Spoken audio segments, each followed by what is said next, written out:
New research by the South African Medical Research Council finding that a large percentage of our children have conditions like high blood pressure and cholesterol, partly because they're obese. Usually, these conditions are only found in adults. Professor Nasheeta Peer is one of the authors of the study and a researcher at the South African Medical Research Council. She joins me now.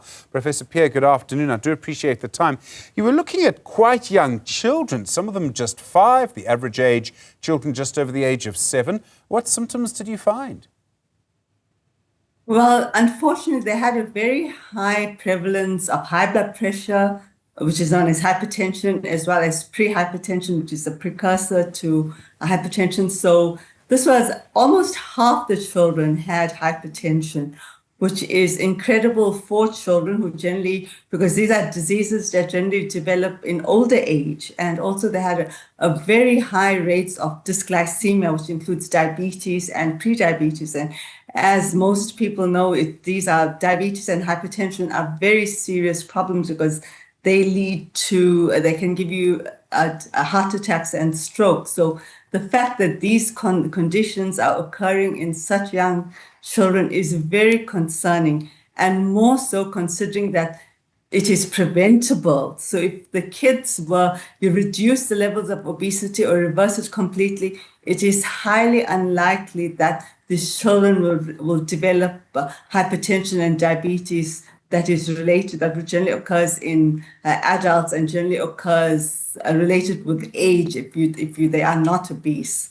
So that is very concerning. And all this due, as we said, mainly due to obesity, which is, again, highly preventable, particularly in children. While it is multifactorial with things like genes contributing to it, the main contributor is lifestyle behavior. So by lifestyle behavior, I mean the foods that people eat and their physical activity levels.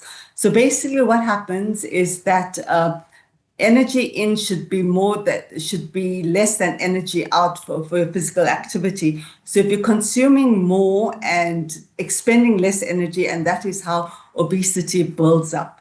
So in these children, that is what likely happens. And our study showed that there was extremely high rates of sugar drink intake, cold drinks, etc., and very low levels of physical activity and a lot of time spent in front of the screen. And by that we define more than 2 hours a day. So children who we always expect to be playing outside, running around, full of life, full of energy, these children were not doing that. And as a result, that leads to the development of obesity. And obesity generally, with time, the impacts are more.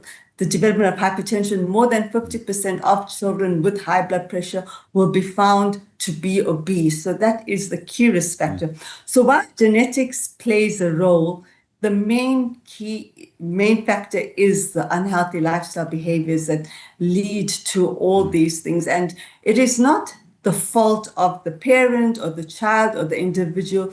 It is the obesogenic environment that we live in. So by the obesogenic environment, I mean that there's an abundant supply of cheap processed foods that are high in fat, salts, and sugars. They are convenient, affordable, and effectively marketed. And they taste nice. So therefore, people are consuming all these things.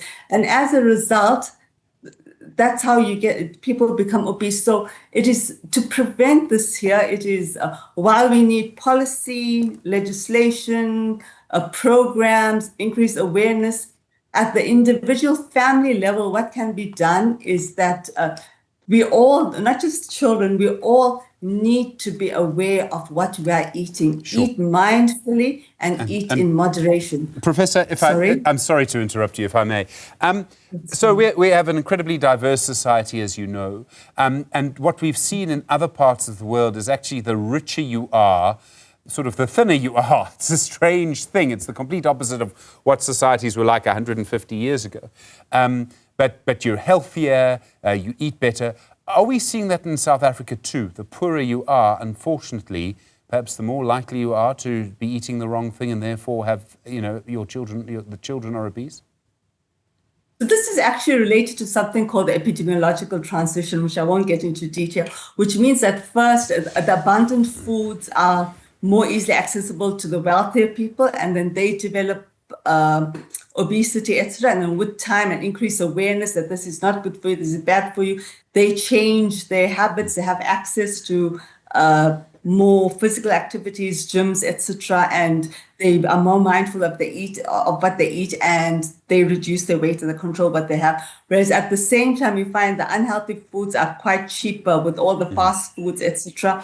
And because it's cheaper, it's easier access for the people who are more socioeconomically disadvantaged, and therefore you find an increased obesity in the in the more disadvantaged, poorer population, which is what we are seeing in South Africa. Yeah. But together with epidemiological transition, it's also a lot related to perception and culture, which is very prevalent in many countries, and specifically South Africa, with ill health and having ill health being associated, or being thin being associated with ill health and having HIV. So as you know, with the South African history of having a major HIV epidemic. So initially, if you see someone thin or someone losing weight, you're going to think, oops, what's wrong with them? Are they unhealthy? Do you have HIV? So we also need to change the perceptions. Also culturally, if you are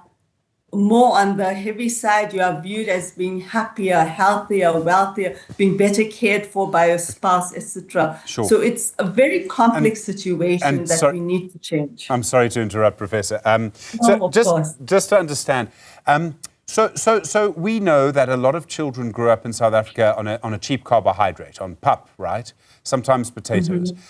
They've got expensive because you need electricity often to cook them, not always, but often, and electricity's gone up. So people are eating noodles instead and feeding children noodles. I mean, you know, my daughter sometimes has noodles.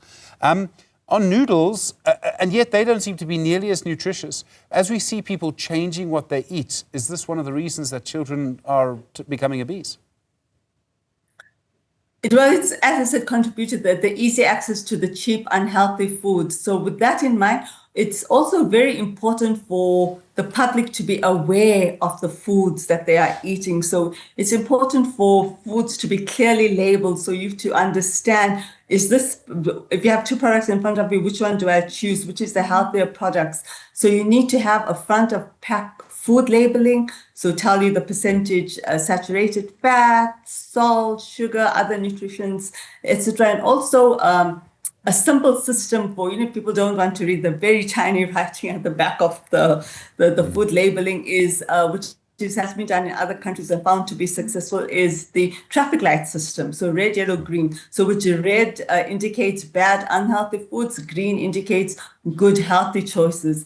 And also with regards to going back to what's easy to pick up and eat, with we need to make the easy choice the healthy choice. Sure. So for example, we need cheaper pricing of healthy to unhealthy foods. And, we need attention to that, to increase affordability of healthier foods and to encourage the uptake of healthier options. And currently, it is not ideal in South Africa. Professor, I really appreciate the time. Thank you. Very important study. Professor Nasheeta Peer, one of the authors of the study, a researcher at the South African Medical Research Council's Non-Communicable Diseases Research Unit.